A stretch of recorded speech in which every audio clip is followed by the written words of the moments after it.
Just a little. Matter of fact, let me get this place. I need to get the whole thing.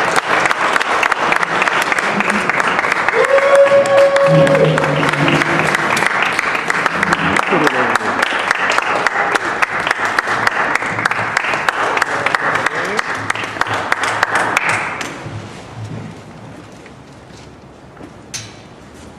I bet you're worried. We were worried. We were worried about vaginas. We were worried what we think about vaginas, and even more worried that we don't think about them. We were worried about our own vaginas. They needed a context of other vaginas, a community, a culture of vaginas. There's so much darkness and secrecy surrounding them, like the Bermuda Triangle. Nobody ever reports back from there. In the first place, it's not so easy to even find your vagina. Women go weeks, months, sometimes years without looking at it. A high-powered businesswoman was interviewed, and she said she was too busy. She didn't have the time. Looking at your vagina, she said, it's a full day's work. You have to get down there on your back in front of the mirror that's standing on its own, full length preferred. You gotta get in the perfect position with the perfect light, which is shadowed somehow by the mirror and the angle of that. You get all twisted up, you're arching your head, killing your back. You're exhausted by then. She said she didn't have time for that. She was too busy. So there were vagina interviews, which became Vagina Monologues.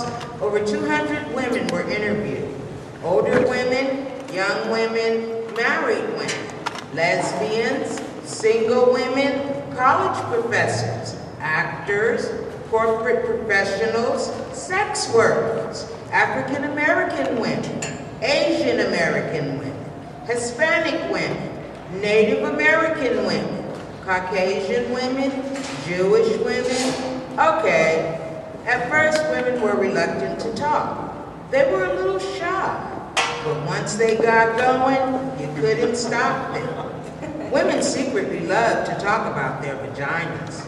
They get very excited, mainly because no one's ever asked them before. Let's just start with the word vagina. It sounds like an infection at best. Maybe a medical instrument? Hurry, nurse, bring me the vagina, vagina. Doesn't matter how many times you say it, it never sounds like a word you want to use. It's a totally ridiculous, completely unsexy word. If you use it during sex, trying to be politically correct, darling, could you stroke my vagina? You kill the act right there. We were worried about vaginas, what we call them and don't call them. In Great Neck, they call it a pussycat. A woman there said that her mother used to tell her, don't wear panties under your pajamas, dear. You need to air out your pussycat. In Westchester, they call it a pookie. In New Jersey, a twat. There's powder box, a poochie, a poopy, a pee-pee, a poopy-loo, a panani, a pal, and a peachy. Toby, Dee Dee, Nishi, Dignity, Monkey Box. Coochie scorcher, cooter, la baby. Gladys Siegelman, Va, Wee Wee, Horse Spot, Nappy Dugout, Mongo, Mookie, a pajama, Fanny Poo, Mushmallow. a ghoulie, possible, tamale, tatati, Connie. a Mimi in Miami, A split knish in Philadelphia. and a shamindi in the Bronx. We're worried about Vaginas.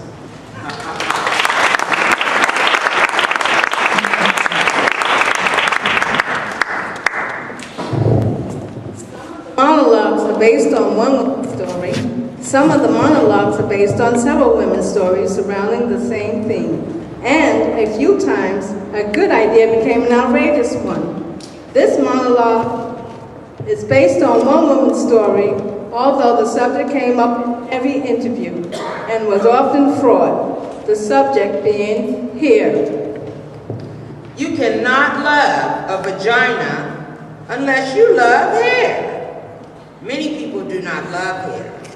My first and only husband hated hair. He said it was cluttered and dirty. He made me shave my vagina. It looked puffy and exposed and like a little girl. This excited him.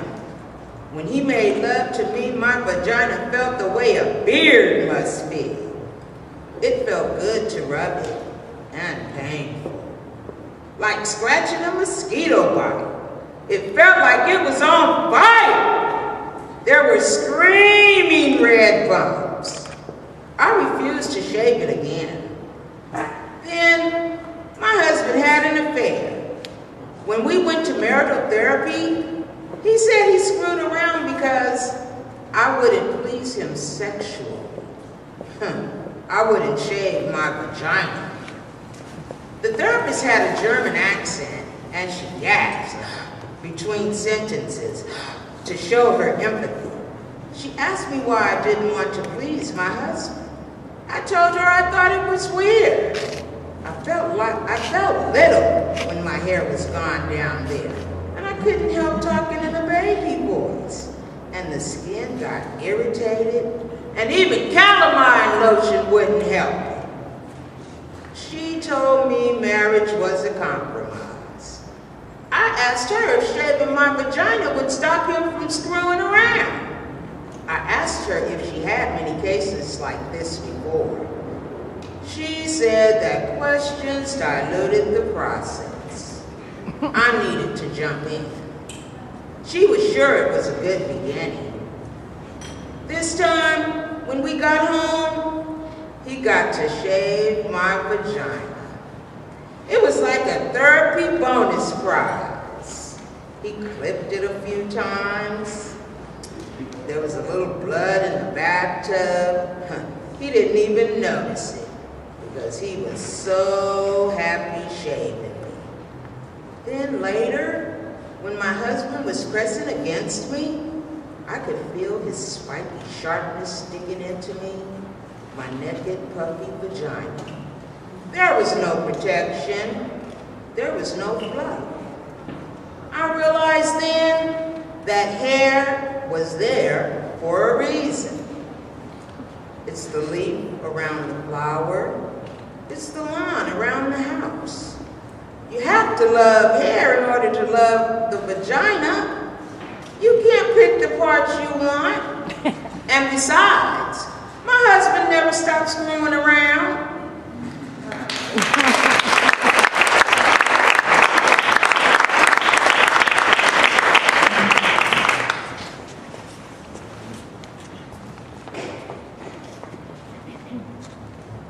All of the women were asked the following questions. If your vagina got dressed, what would it wear? Glasses, a beret, a leather jacket, silk stockings, mink, a pink boa, a male tuxedo, jeans, something form-fitting, emeralds, an evening gown, Sequins.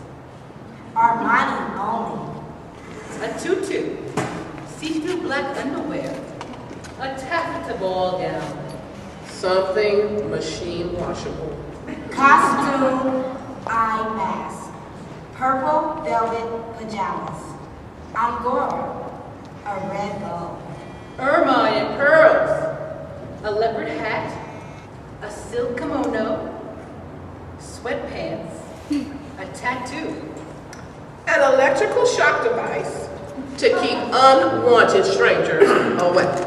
high heels, lace and combat boots, purple feathers, twigs and shells, cotton, A pinafore, a bikini, a slicker, If your vagina could talk, what would it say in 2 words? Slow down! Is that you? Feed me. I want yum yum. Oh yeah. Start again. No, over there. Lick me. Stay home. Brave choice. Think again. More, please. Embrace me. Let's play. Don't stop. More. More. Remember me? Come inside. Not that. Whoa, mama. Yes, yes. Rock me. Enter at your own risk. Oh God. Thank God. I'm here. Let's go. Let's go. Find me. Thank you. Bonjour. Too hard. Don't give up. Where's Brian? That's better. Yes, there. There!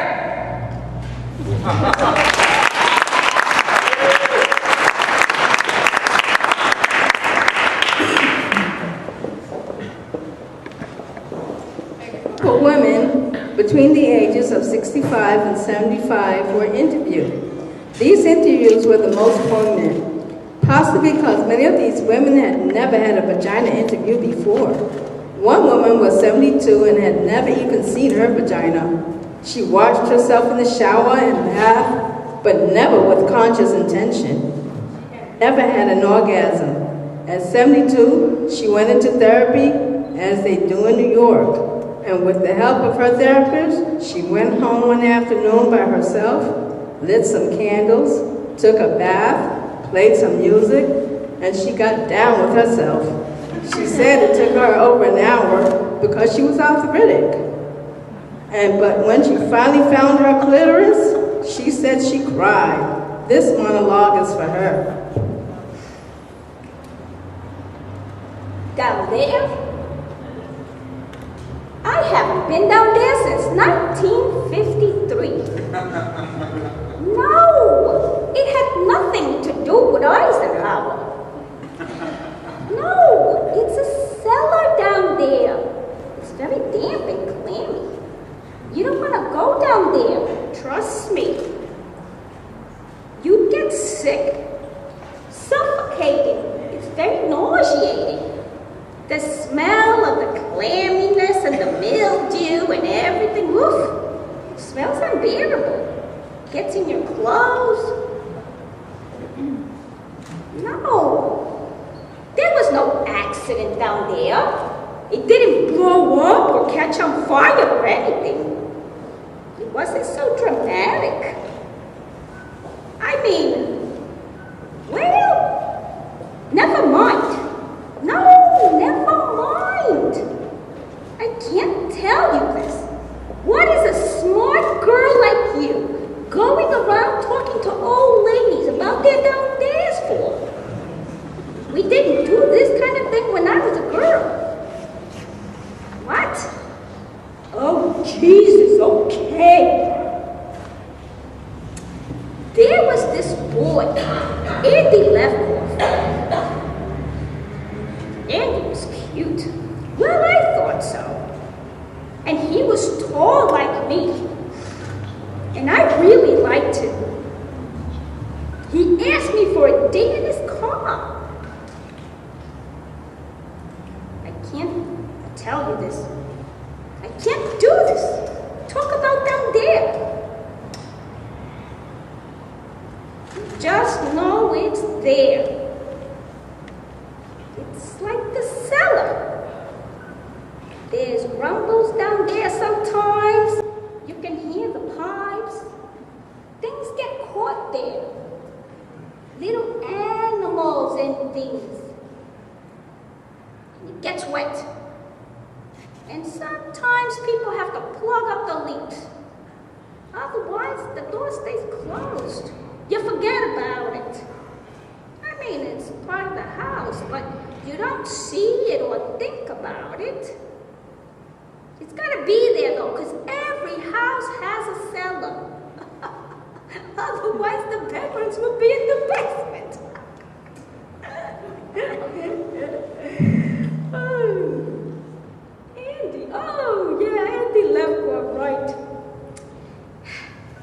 Andy was very good looking. He was a catch. That's what we called it in my day. We were in his car, a new white Chevy Bel Air. I remember thinking my legs were too long for the seat. They were smushed up against the dashboard. I have long legs. I was looking at my big kneecaps when he kissed me. It did surprisingly take me by control, like they do in the movies kind of way. And I got excited. Oh, so excited. And well, there was a flood down there. I couldn't control it. It was this force of passion, this river of life just flooded out of me. Right through my panties, right through the car seat of his new white Chevy Bel Air. It wasn't pee, and it was smelly. Well, frankly, I didn't smell anything at all. But Andy said it smelled like sour milk, and it was staining his car seat. I was a stinky, weird girl, he said. I wanted to explain that his kiss caught me off guard. It wasn't normal, right? I tried to wipe the flood up with my dress. It was a new yellow primrose dress, and it looked so ugly with the flood on it. Andy drove me home without saying another word. And when I got out, I closed the car door. I closed the whole store, locked it, never opened up for business again. I dated some after that, but the thought of flooding made me too nervous. I never even got close again. I used to have dreams. Crazy dreams. Oh, they were dopey. Why? Burt Reynolds. I don't know why. He never did much for me in life. But in my dreams, oh, I was always Burt and I, Burt and I, Burt and I. It was always the same general dream. We'd be out, Burt and I.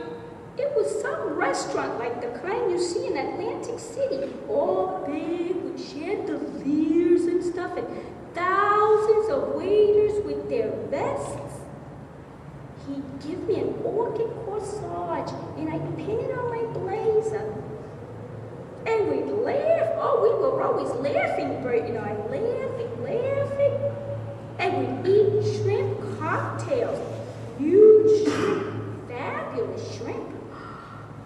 And we'd laugh some more. We were very happy together. And then he'd look into my eyes and pull me to him right in the middle of the restaurant. And just as he was about to kiss me, the whole restaurant would start to shake and pigeons would fly out from under the table. I don't know what those pigeons were doing down there. And the whole restaurant would fill up with my flood. And there would be fish in it, and bugs. And Bert would be standing waist deep and looking horribly disappointed in me that I'd done it again. Watching horrified as his friends, Dean Martin, would swim past us in their tuxedos and evening gowns. I don't have those dreams anymore. since they took away just about everything connected with down there. They moved out the uterus, the tubes, the whole works. The doctor thought he was being funny. He said, if you don't use it, you lose it. But really, I found out it was cancer. Everything around it had to go. Who needs it anyway? It's highly overrated. I've done other things. I love the dog shows and I sell antiques. You ask me what would it wear? What kind of a question is that? What would it wear? It would wear a big sign, closed due to flooding. What would it say? I told you, it's not like that. It's not like a person who speaks. It's not being a thing that talked a long time ago. It's a place you don't go. It's closed up, under the house. It's down there. You happy now? You got it out of me. You got an old lady to talk about her downstairs. You feel better now? Well, actually, you're the first person I ever told about this. And I feel a little better.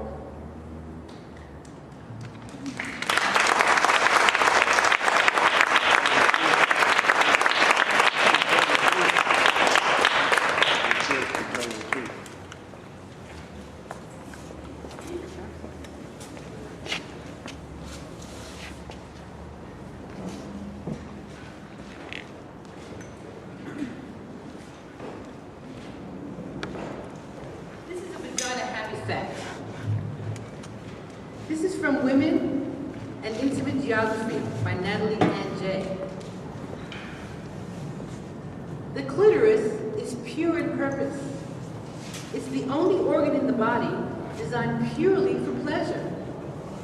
The clitoris is simply a bundle of nerves, 8,000 nerves, fibers to be precise. That's a higher concentration of nerve fibers than is found anywhere else in the male or female body, including the fingertips, lips, and tongue. And it is twice the number in the penis. Who needs a handgun when you've got a semi-automatic?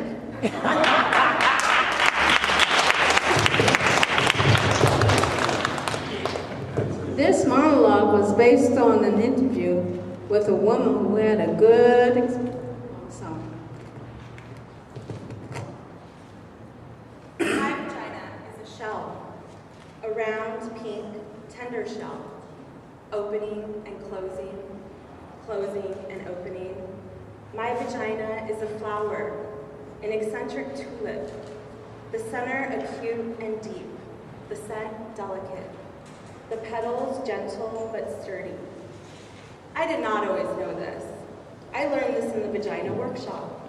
I learned this from a woman who runs the Vagina Workshop, a woman who believes in vaginas, a woman who sees her vagina and helps other women see their vaginas. In the first session, the woman who runs the Vagina Workshop asked us to draw a picture of our own unique, beautiful, fabulous vagina. That's what she called it. She wanted to know what our own unique, beautiful, fabulous vagina looked like to us. One woman, who was pregnant, drew a big, red, screaming mouth with coins spilling out. Another very skinny woman drew a big serving plate with the kind of Devonshire pattern on it. I drew a huge black dot with little squiggly lines around it. The black dot was equal to a black hole in space, and the squiggly lines were meant to be people or things or just your basic atoms that got lost there. I'd always thought of my vagina as an anatomical vacuum, randomly sucking up particles and objects from the surrounding environment. I did not think of my vagina in practical or biological terms. I did not, for example, see it as something attached to me. In the workshop, we were asked to look at our vaginas with hand mirrors. Then, after careful examination, We were to verbally report to the group what we saw. I must tell you that up until that point, everything I knew about my vagina was based on hearsay or invention. I had never really seen the thing. It had never occurred to me to look at it. My vagina existed for me on some abstract plane. It seemed so reductive and awkward looking at it like we were in the workshop on our shiny blue mats with our hand mirrors. It reminded me of how the early astronomers must have felt with their primitive telescopes. I found it quite unsettling at first, my vagina, like the first time you see a fish cut open and you discover this other bloody complex world inside, right under the skin. It was so raw, so red, so fresh. And the thing that surprised me most was all the layers. Layers inside layers, opening into more layers. My vagina amazed me. I couldn't speak when it came my turn in the workshop. I was speechless. I had awakened to what the woman who ran the workshop called vaginal wonder. I just wanted to lay there on my mat with my legs spread, examining my vagina forever. It was better than the Grand Canyon, ancient and full of grace. It had the innocence and freshness of a proper English garden. It was funny, very funny. It made me laugh. It could hide and seek, open and close. Then, the woman who ran the workshop asked how many women in the workshop had had orgasms. 2 women tentatively raised their hands. I didn't raise my hand, but I had had orgasms. I didn't raise my hand because they were accidental orgasms. They happened to me. They happened in my dreams, and I would wake in splendor. They happened a lot in water, mostly in the bath, once in Cape Cod. They happened on horses, on bicycles, sometimes on the treadmill at the gym. I did not raise my hand because although I had had orgasms, I did not know how to make one happen. I thought it was a mystical, magical thing. I didn't want to interfere. It felt wrong getting involved, contrived, manipulative. It felt Hollywood. The surprise would be gone and the mystery. The problem, of course, was that the surprise had been gone for 2 years. I hadn't had a magical accidental orgasm in a long time, and I was frantic. That's why I was in the vagina workshop. And then the moment had arrived that I both dreaded and longed for. The woman who ran the workshop asked us to take out our hand mirrors again and to see if we could locate our clitoris. We were there, the group of us women, on our backs, on our mats, searching for our spots, our locus, our reason. And I don't know why, but I started crying. Maybe it was sheer embarrassment. Maybe it was knowing that I had to give up the fantasy. The enormous life-consuming fantasy that someone or something was going to do this for me. The fantasy that someone was coming to lead my life, to choose direction, to give me orgasms. I could feel the panic coming, the simultaneous terror and realization that I had avoided finding my clitoris, had rationalized it as mainstream and consumerist because I was, in fact, terrified that I did not have a clitoris, terrified that I was one of those constitutionally incapables, one of those frigid, dead, shut down, dry, apricot-tasting bitter. Oh my God! I lay there with my mirror looking for my spot, reaching with my fingers, and all I could think about was the time when I was 10 and I lost my gold ring with the emeralds in the lake, how I kept diving and over to the bottom of the lake, running my hands over stones and fish and bottle caps and slimy stuff, but never my ring. The panic I felt, I knew I'd be punished. The woman who ran the workshop saw my insane scrambling, sweating, and heavy breathing. She came over. I told her, it's gone, I've lost my clitoris. I shouldn't have wore it swimming. The woman who ran the workshop laughed. She calmly stroked my forehead. She told me my clitoris was not something I could lose. It was me, she said, the essence of me. It was both the doorbell to my house and the house itself. I didn't have to find it. I had to be it. Be it. Be my clitoris. Be my clitoris. I lay back and closed my eyes. I put the mirror down. I watched myself floating above myself. I watched as I slowly began to approach myself and re-enter. I felt like an astronaut re-entering the surface of the earth, It was very quiet, this re-entry, quiet and gentle. I bounced and landed and bounced. I came into my own muscles and blood and cells, and then I slid into my vagina. It was suddenly easy, and I fit. It was all warm and pulsing and ruddy and young and alive. And then, without looking, with my eyes still closed, I put my finger on what had suddenly become me.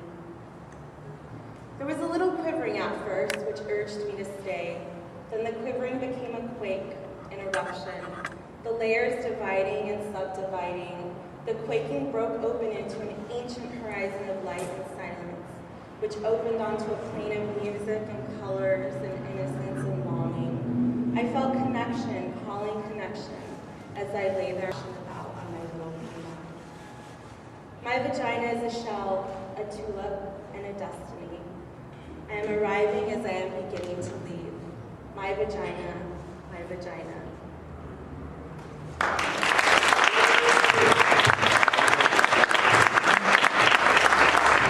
Because I like to look at it. This monologue was based on an interview with a woman who had a good experience with a man. This is how I came to love my vagina. It's embarrassing because it's not politically correct. I mean, I know it should have happened in a bath with salt grains from the Dead Sea. Anya playing, me loving my woman's self. I know the story. Vaginas are beautiful. Our self-hatred is only the internalized repression and hatred of the patriarchal culture. It isn't real. Pussies unite! I know all of it. Like, if we'd grown up in a culture where we were taught fat thighs were beautiful, we'd all be pounding down milkshakes and Krispy Kreme, lying on our backs, spending our days, thighs bending. But we didn't grow up in that culture. I hated my thighs, and I hated my vagina even more. I thought it was incredibly ugly. I was one of those women who looked at it, and from the moment on, I wish I hadn't. It made me sick. I pitied anyone who had to go down there. In order to survive, I began to pretend there was something else between my legs. I imagined furniture, cozy futons, with light cotton comforters, little velvet settees, leopard rugs, or pretty things, silk handkerchiefs, quilted pot holders, or place settings. I got so accustomed to this that I lost all memory of having a vagina. Whenever a man was inside me, I pictured him inside a mink-lined muffler or a Chinese bowl. But then I met Bob. Bob was just an ordinary man, most ordinary man I ever met. He was thin and tall and nondescript. He wore khaki tan clothes.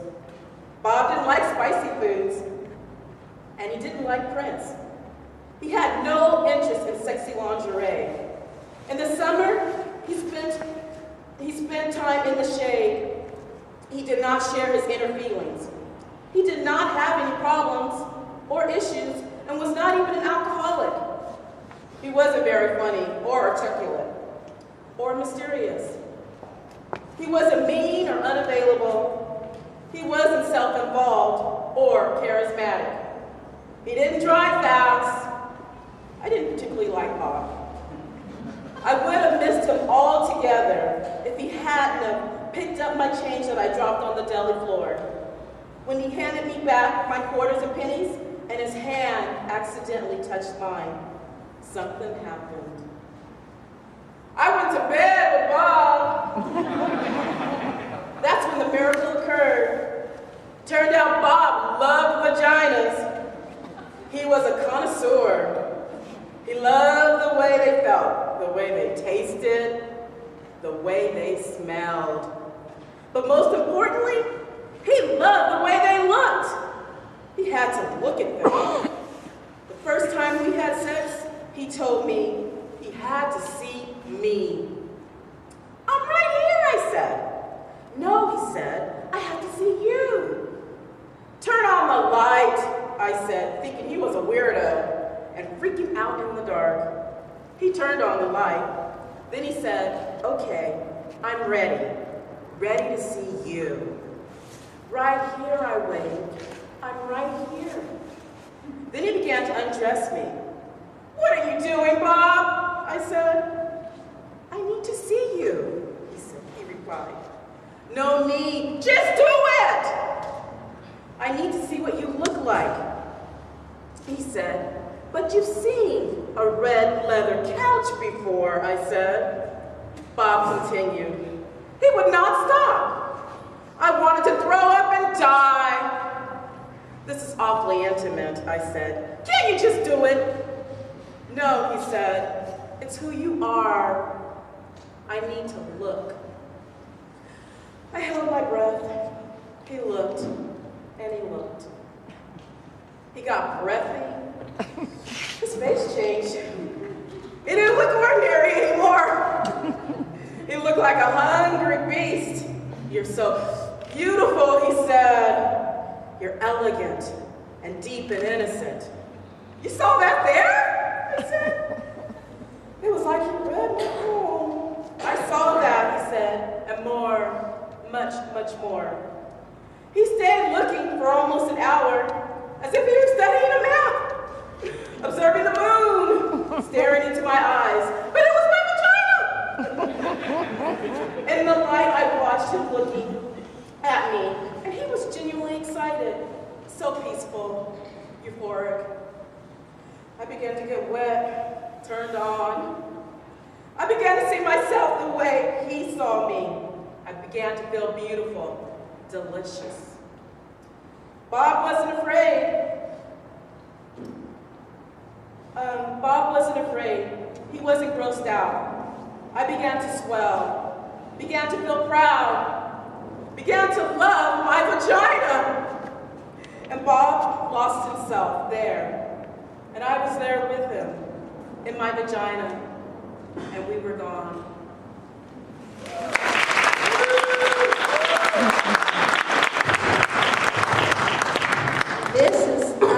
This is not a so happy fact found in UNICEF's 2005 report, Female Genital Mutilation and Cutting, a statistical exploration. Female genital mutilation has been inflicted on approximately 130 million girls and young women in 28 countries where it is practiced, mostly in Africa.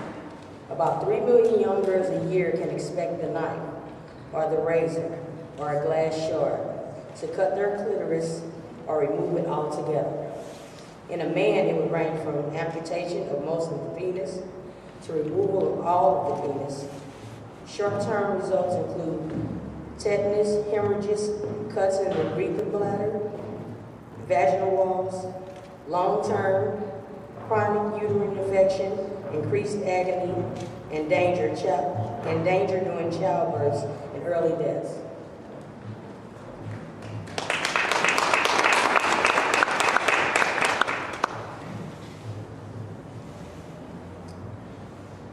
My vagina's angry. My vagina's angry. It is. My vagina's furious and it needs to talk. It needs to talk about all this shit. It needs to talk to you. I mean, what's the deal? An army of people out there thinking of ways to torture my poor ass? Gentle, loving vagina.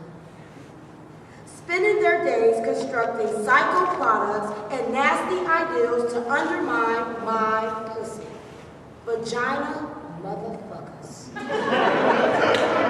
All this shit. They're constantly trying to shove up us, clean us up, and stuff us up. Make it go away. Well, my vagina's not going away.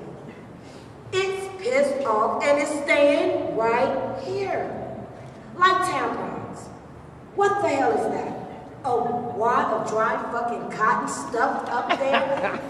Why can't they find a way to subtly lubricate the tampon? As soon as my vagina sees it, it goes in a shock and forgets it. it closes up. You need to work with the vagina. Introduce it to things. Prepare the way. That's what foreplay's all about. You got to convince my vagina. Seduce my vagina. Engage my trust. See, my vagina, it needs trust. You can't do that with a dry wad of fucking cotton.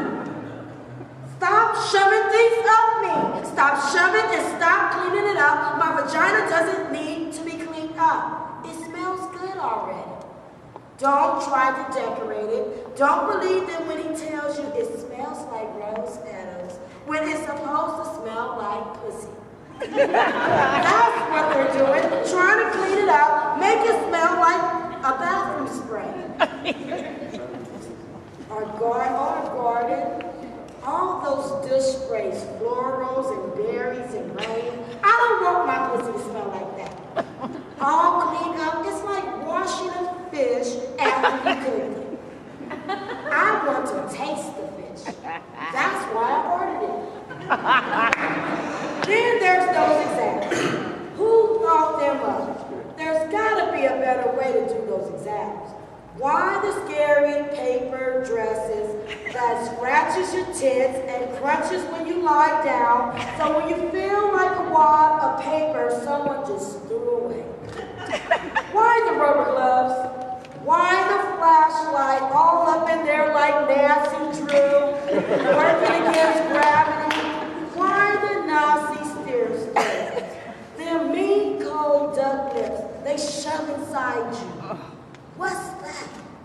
My vagina's angry about those visits. It gets defensive weeks in advance. It won't go out the house. Then you get there. Don't you hate that? Scoot down, relax your vagina. Whoa! So you can shove the mean cold duck lips right inside it? I don't think so. Why can't they find some nice, delicious purple velvet and wrap it around me, lay me down on some feathery cotton spread, put on some nice, friendly pink or blue gloves, and rest my feet in some fur-covered stirrups. Warm up the duck lips. Work with my vagina. Enough. More tortures, dry wad of fucking cotton, cold duck lips, and thong underwear. That's the worst. Who won't let her? Moves around all the time, gets stuck in the back of your crusty butt. Vagina's supposed to be loose and wide. Not held together. That's why girdles are so bad. We need to move and spread and talk. Vaginas need comfort. Make something like that. Something to give them pleasure. No, of course, they won't do that. Hate to see a woman having pleasure. Particularly sexual pleasure. I mean, make a nice pair of soft cotton underwear with a French tickler built in. Yes. Women will be coming all day long. Coming in the supermarket, coming in the subway, coming happy vaginas. They won't be able to stand it. Seeing all those energized, not taking shit, happy, hot vaginas. If my vagina could talk, it would talk about itself. Like me. It would talk about other vaginas. It would do vagina impressions. It will wear hairy Winston diamonds. No clothing, just there, all draped in diamonds. My vagina held brings a giant baby. It thought it would be doing more of that. No, it's not. Now, it wants to travel. It doesn't want a lot of company. It wants to read and know things and get out more. It wants sex. It loves sex. It wants to go deeper. It's hungry for depth. It wants kindness. It wants change. It wants silence and freedom and gentle kisses and warm liquids and deep touch.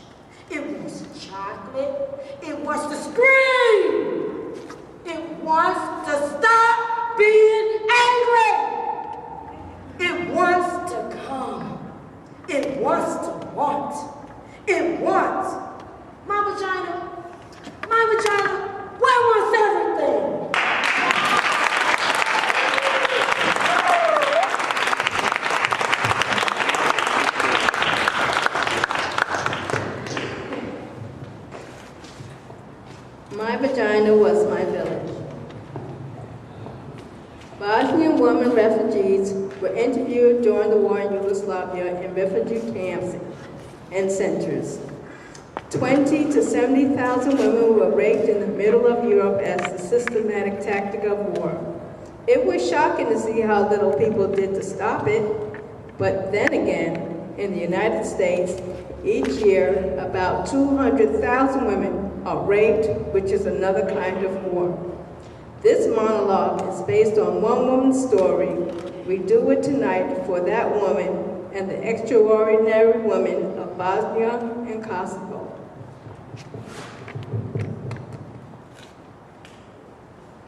My vagina was green. Water soft pink fields. Cow mooing, sun resting. Sweet boyfriend touching lightly with a soft piece of blonde straw.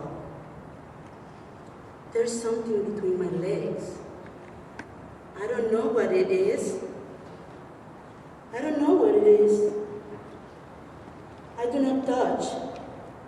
Not now. Not anymore. Not since. My vagina was chatty. Can't wait. So much saying words. Can't try saying, can't stop quitting, can't stop saying yes, yes, yes. No, since I dream there's a dead animal sewn in down there with a thick black fishing line. And the bad dead animal smell cannot be removed. And its throat is slit, and it bleeds through all my summer dresses. My vagina, singing all rings, singing all girl songs, all ring bell goat songs, all wild autumn field songs. Vagina songs, vagina home songs. Not since the soldiers put a long, thick rifle inside me, so cold, but still rock concealed in my heart. I don't know if they are gonna shove it or fire it. I don't know if they're gonna shove it through my spinning brain. 6 of them, monstrous doctors with black masks, shoving bottles of me too. There were sticks and the end of a broom. My vagina, swimming river, water. Clean spilling water over sun-baked stones, over clean stones, over and over. No, since I hear the skin tear and made lemon screeching sounds. Not since a piece of my vagina came out in my hand. One part of the lip. Now one side of the lip is completely gone.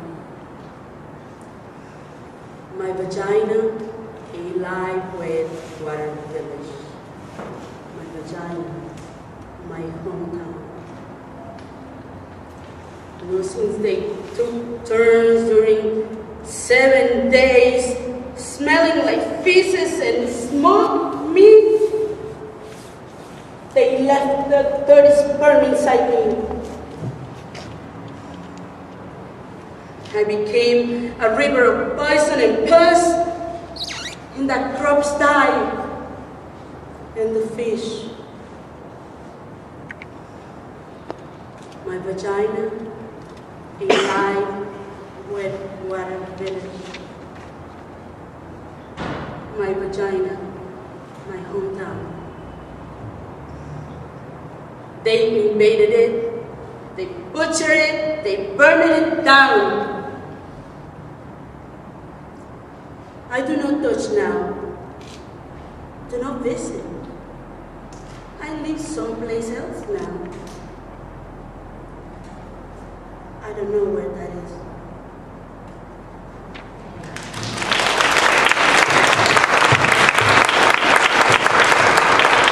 The little coochie snorcher that could. In hundreds of interviews with homeless women over the course of 13 years, only one woman was not sexually abused as a little girl or raped as a young woman.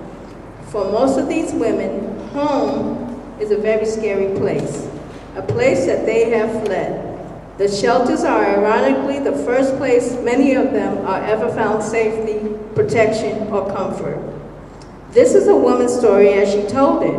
What isn't in the story is the fact that this woman met another woman in a shelter and they fell in love, and through their love, they both got out of the shelter system.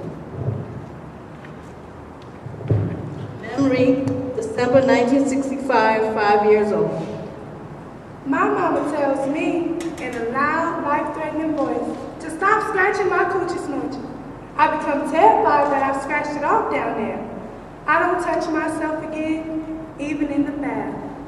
I'm afraid of water getting in and filling me up so I explode. I put Band-Aids over my coochie to cover the hole, but they fall off in the water. I imagine a bathtub plug, a bathtub plug up there to prevent things from entering me. I sleep with 3 pairs of happy heart pattern underpants underneath my snap-up pajamas. I still want to touch myself sometimes, but I don't. Memory, 7 years old. Edgar Monte, who is 10, gets angry at me and punches me with all his might between my legs. It feels like he breaks my entire self. I limp home, I can't pee. My mama asks me what's wrong with my coochie snorcher. And when I tell her what Edgar did to me, she gets angry at me and yells at me and tells me not to ever let anyone touch me down there again. When I tried to explain to her that he didn't touch it, Mama, he punched it. Memory, 9 years old. I play on the bed, bouncing and falling, and I impale my coochie snorcher on the bedpost. I make high-pitched screaming noises that come straight from my coochie snorcher's mouth. I get taken to the hospital, and they sew it up down there from where it's been torn apart. Memory, 10 years old. I'm at my father's house, and he's having a party upstairs. Everyone's drinking. I'm playing alone in the basement, and I'm trying on my I'm trying on my cotton white bra and panties that my father's girlfriend gave me. Suddenly, my father's best friend, this big man named Alfred, comes up from behind and pulls my new underpants down and sticks his big hard penis into my coochie snorcher. I scream, I kick, I try to fight him off, but he gets it in already. My father's there then, and he has a gun. And there's a loud, horrible noise. And there's blood all over Alfred and me. Lots of blood. I'm sure my coochie snorcher has finally fallen out. Alfred is paralyzed for life, and my mama doesn't let me see my father for 7 years. Memory, 13 years old. My coochie snorcher is a very bad place. It's a place of pain, nastiness, punching, invasion, and blood. It's a site for mishaps. It's a bad luck zone. I imagine a freeway between my legs, and I'm traveling, going far away from here. There's this gorgeous 24-year-old woman in our neighborhood, and I stare at her all the time. One day, she invites me into her car. She asks me if I like to kiss boys, and I tell her I do not like that. Then she says she wants to show me something, and she leans over and kisses me, so softly on the lips, with her lips, and then puts her tongue in my mouth. Wow. She asks me if I want to come over to her house, and then she kisses me again and tells me to relax, to feel it, to let our tongues feel it. She asked my mom if I could spend the night, and my mother's delighted that such a beautiful, successful woman has taken an interest in me. can't wait. Her apartment's fantastic.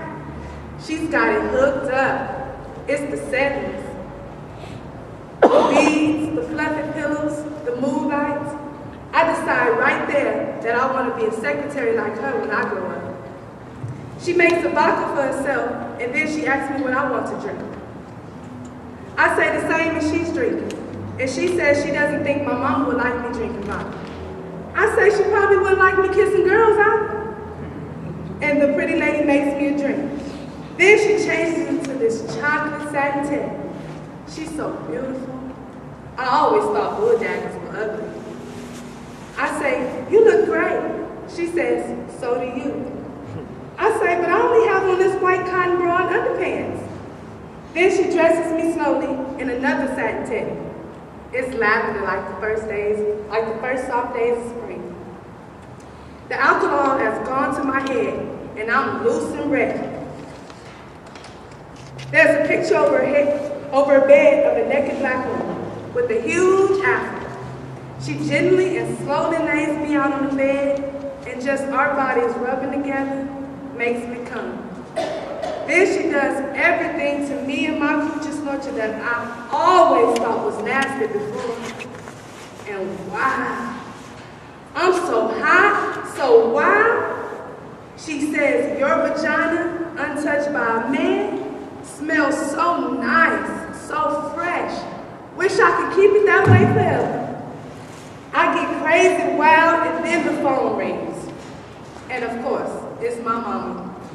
I'm sure she knows. She catches me at everything. I'm breathing so heavy, and I try to act normal when I get on the phone, and she asks me, what's wrong with you? Have you been running? I say, no, mama, exercising. Then she tells the beautiful secretary to make sure I'm not around boys, and the lady tells her, trust me, there's no boys around here. Afterwards, the gorgeous lady teaches me everything about my coochie snorcher. She makes me play with myself in front of her. She teaches me all the ways to give myself pleasure. She's very thorough. She tells me to always know how to give myself pleasure, so I'll never have to rely on a man. In the morning, I'm worried I've become a butch because I'm so in love with her. She laughs, but I never see her again. I realized later she was my surprising, unexpected, and politically incorrect salvation. She transformed my sorry-ass coochie snorcher and raised it into a kind of heaven.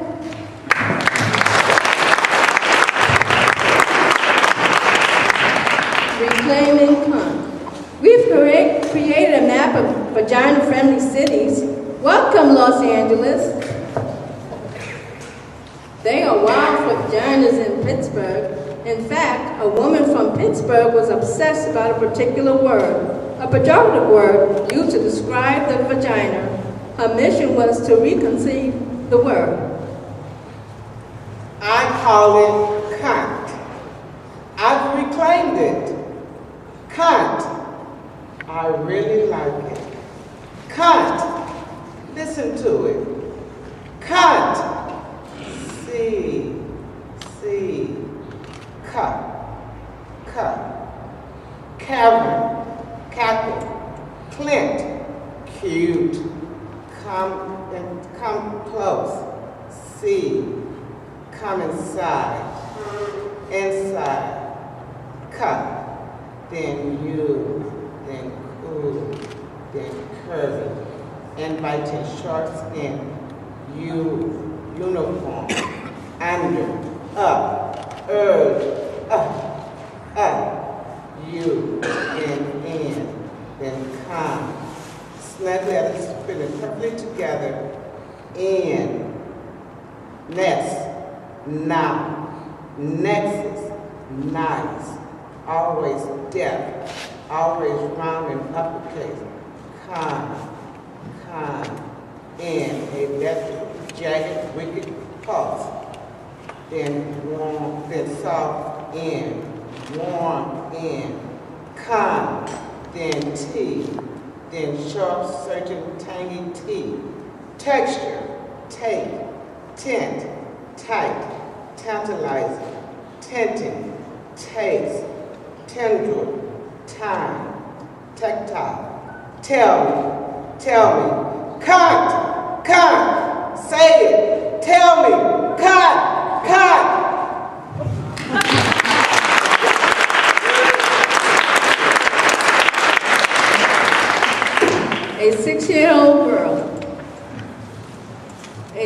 A six-year-old girl was asked, if your vagina got dressed, what would it wear? Red high tops and a mid scarf worn backwards. If it could speak, what would it say? It would say words that begin with VNT, turtle, and violin are examples. What does your vagina remind you of? A pretty dark peach or a diamond I found from a treasure, and it's mine. What's special about your vagina? Somewhere deep inside, it has a really, really smart brain. What does it smell like? Snowflakes.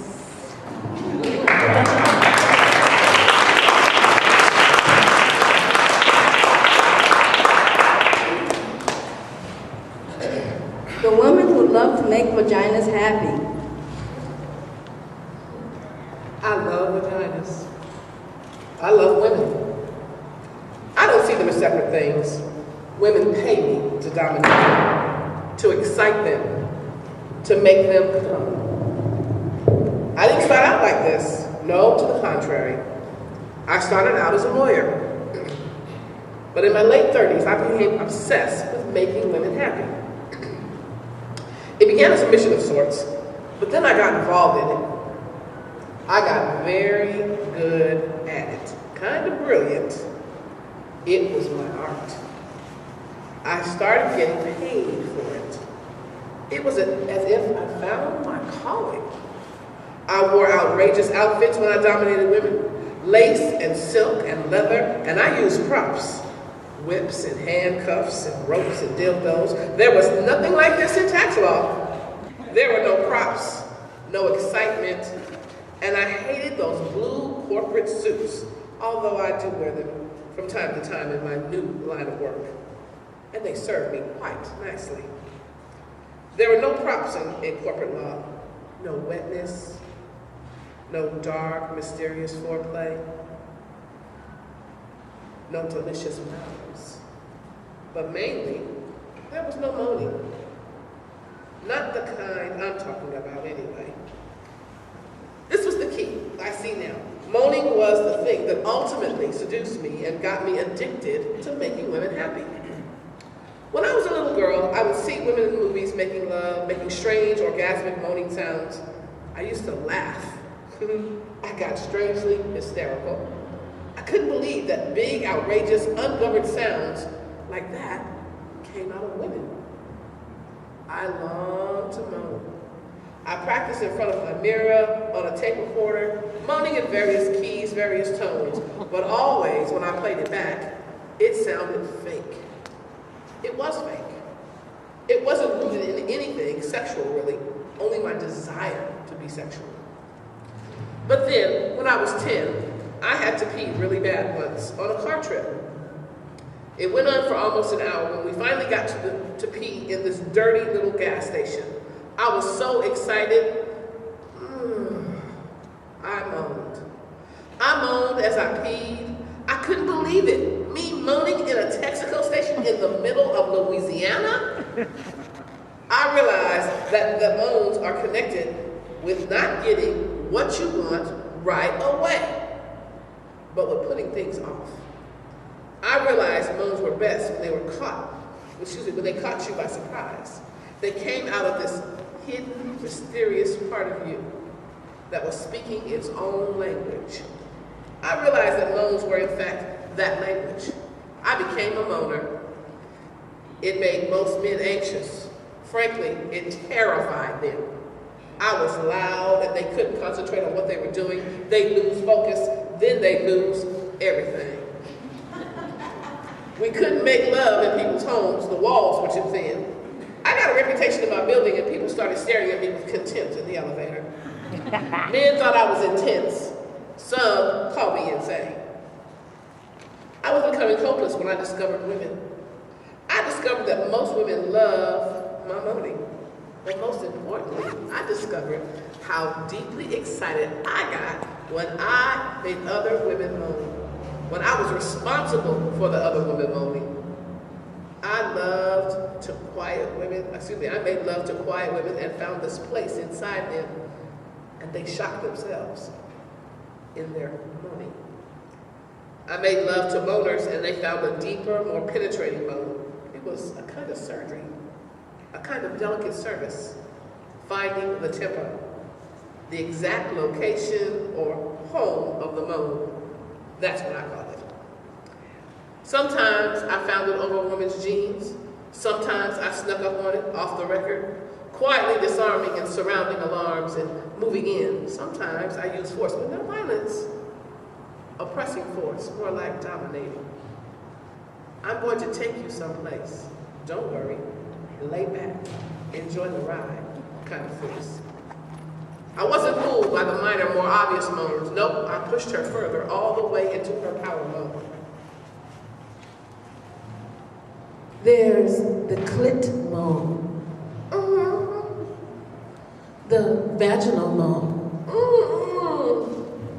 the combo clit vaginal moan, the right on it moan, the elegant moan, the grace slick moan, the wasp moan, the Jewish moan, the African American moan, the Irish Catholic moan, the mountaintop moan, the baby moan, the doggy moan, the uninhibited, militant, bisexual moan, the machine gun moan,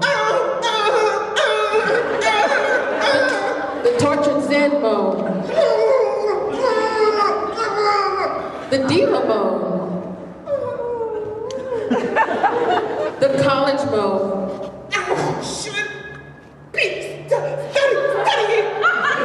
and finally, the surprise triple orgasm moan.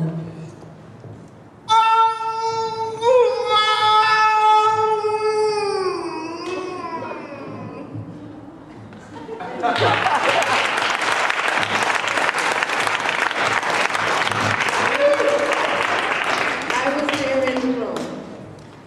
This piece was performed for some time without any mention of birth. This was a bizarre omission. But then again, a male journalist recently asked, what's the connection? Our author, Eve Ensler, was presented for this birth of her granddaughter. She was in awe of vaginas before that moment. She's in deep worship now. I was in the room. I was there when her vagina opened. We were all there. Her mother, her husband, and I, and the nurse from the Ukraine, with her whole hand up there in her vagina, feeling and turning with her rubber glove as she talked casually to us, like she was turning on a loaded faucet. I was there in the room when the contractions made her crawl on all fours, made unfamiliar moans leak out of her pores, and still there after hours when she just screamed suddenly while her arms striking the electric air. I was there when her vagina changed from a shy sexual hole to an archaeological tunnel, a sacred vessel, a Venetian canal, a deep well with a tiny stuffed child inside, waiting to be rescued. I saw the colors of her vagina, they changed. Saw the bruised, broken blue, the blistering tomato red, the gray pink, the dark. Saw the blood like perspiration along the edges. Saw the yellow, white liquid, the shit, the clots, pushing out all the holes, pushing harder and harder. Saw through the hole, the baby's head, scratches of black hair. Saw it just there behind the bone, a hard, round memory. As the nurse from the Ukraine kept turning and turning her slippery hand, I was there when each of us, her mother and I, held a leg and spread her wide, pushing with all our strength against her pushing, and her husband sternly counting, 1, 2, 3, telling her to focus harder. We looked into her then. We couldn't get our eyes out of that place. We forget the vagina, all of us. What else could explain our lack of awe, our lack of reverence? I was there when the doctor reached in with Alice in Wonderland spoons, and there, as her vagina became a wide, operatic mouth, singing with all its strength, first the little head, then the gray flopping arm, then the fast swimming body swimming quickly into our weeping arms. I was there later when I just turned and faced her vagina. I stood and let myself see her all spread, completely exposed, mutilated, swollen and torn, bleeding all over the doctor's hands, who was calmly sewing her down, sewing her there. I stood and her vagina suddenly became a wide, red, pulsing heart. The heart is capable of sacrifice. So is the vagina. The heart is able to forgive and repair. It can change its shape to let us in. It can expand to let us out. So can the vagina. It can ache for us and stretch for us and die for us and bleed us into this difficult, wondrous world. I was there in the room. I remember.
That's more than 1 billion women living on the planet today. V-Day Los Angeles refuses to stand by as more than 1 million women experience violence. That's why tonight we are rising with millions of women and men around the world to say enough. The violence ends now. 1 billion rising is an appreciation, an amplification, and an escalation. 1 billion rising is a global call to action. We have gathered throughout the world. 1 billion rising is a communal joining us in solidarity, purpose, and energy, showing the world our collective strength, our numbers, and our unity. 1 billion rising is shaking the world into a new consciousness. And we are dancing across every country, on every continent. Because dancing insists we take up space, and it has no set direction, but we go there together. It's dangerous, joyous, sexual, holy, and disruptive. It breaks the rules. It can happen anywhere, at any time, to anyone, to everyone, and it's free. It requires touching the music, and no corporation can control it. It joins us and pushes us to go further.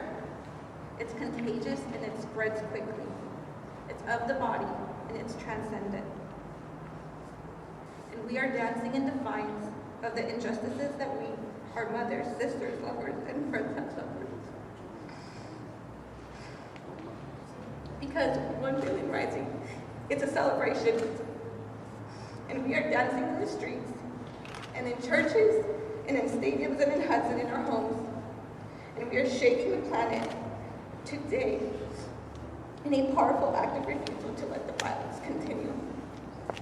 Because we are saying no more. Because we are 1 billion rising. And I am rising because. I am rising because. I am rising because.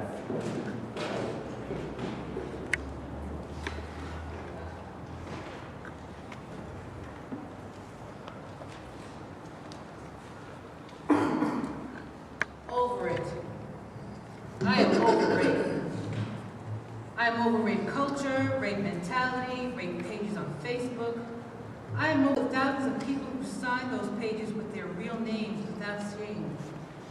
I am over people calling it freedom of speech and justifying it as a joke. I am over people not understanding that rape is not a joke. And I'm over being told that I don't have a sense of humor, and women don't have a sense of humor. And most women I know, and I know a few, I know a lot, are really fucking funny. We just don't think that uninvited penises up our anus or our vagina is a laugh riot. I'm over how long it seems to take anyone to ever respond to rape. I'm over the hundreds of thousands of women in Congo still waiting for the rapes to end and the rapists to be held accountable. I'm over the thousands of women in Bosnia, Burma, Syria, Somalia, Pakistan, South Africa, Guatemala, Sierra Leone, Haiti, Afghanistan, Libya, you name a place, still waiting for justice. I am over rape happening in broad daylight. I am over women being gang raped and murdered on a bus in Delhi, or gang raped and videoed in Steubenville, Ohio. I'm over 1 in 3 women in the U.S. military getting raped by their so-called comrades.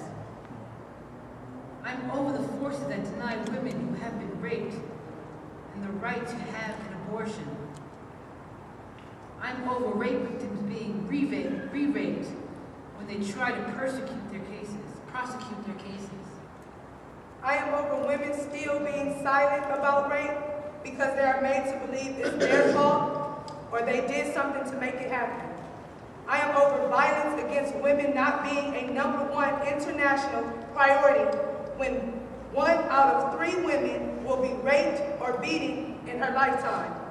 The destruction and muting and undermining of women is the destruction of life itself. No women, no future. Duh. I am over this rape culture where the privileged with political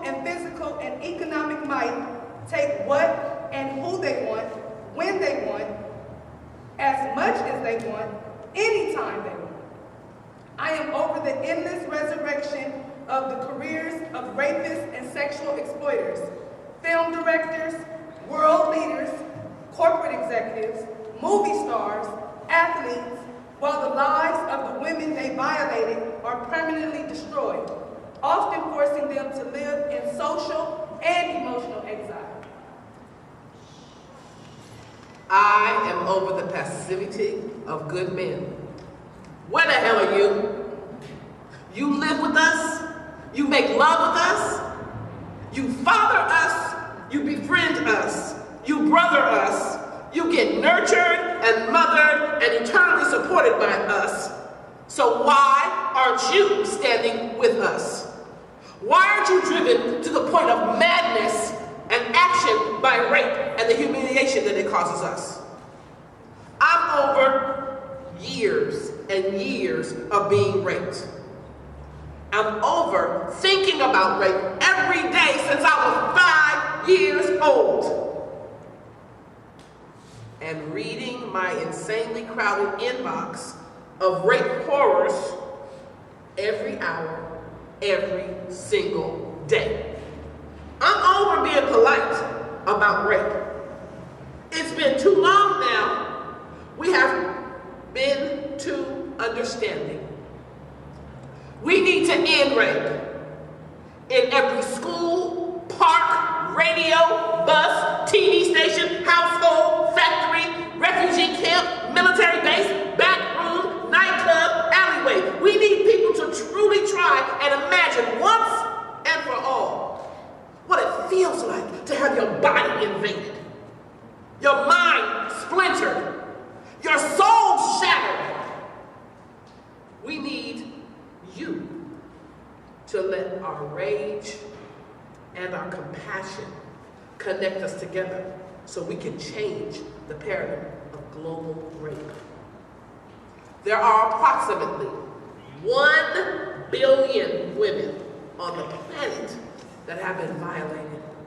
1 billion women. The time is now. 1 billion women are rising today to end rape because we are over it!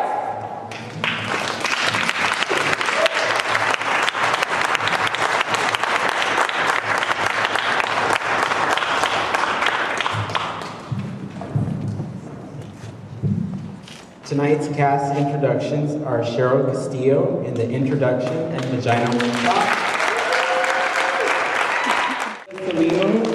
the Wear and Say It list and Over It, the Vagina Happy Fact, Janine Betts, the Wear and Say It list, the Women Who Love to Make Vagina Happy and Over It, Carmen Vega and Blood, Tony McNair, Not So Happy Fact, Sylvia Hernandez, My Vagina Muslim Village, Marquisha Phillips, The Little Coochie Snowshoe That Killed and Over. Deborah Burton, Between the Rooms. Dolores the Guzman, The 6-year-old Girl with Ass. Sony Adele, I Was in the Room. Our narrator this evening has been Sandra Hales, and our director was Janine Beck. And we'd like to thank you all for coming again. I'd like to remind you that this is a grassroots fundraiser. Oh, I'm sorry. Carla Guerrero, I'm sorry.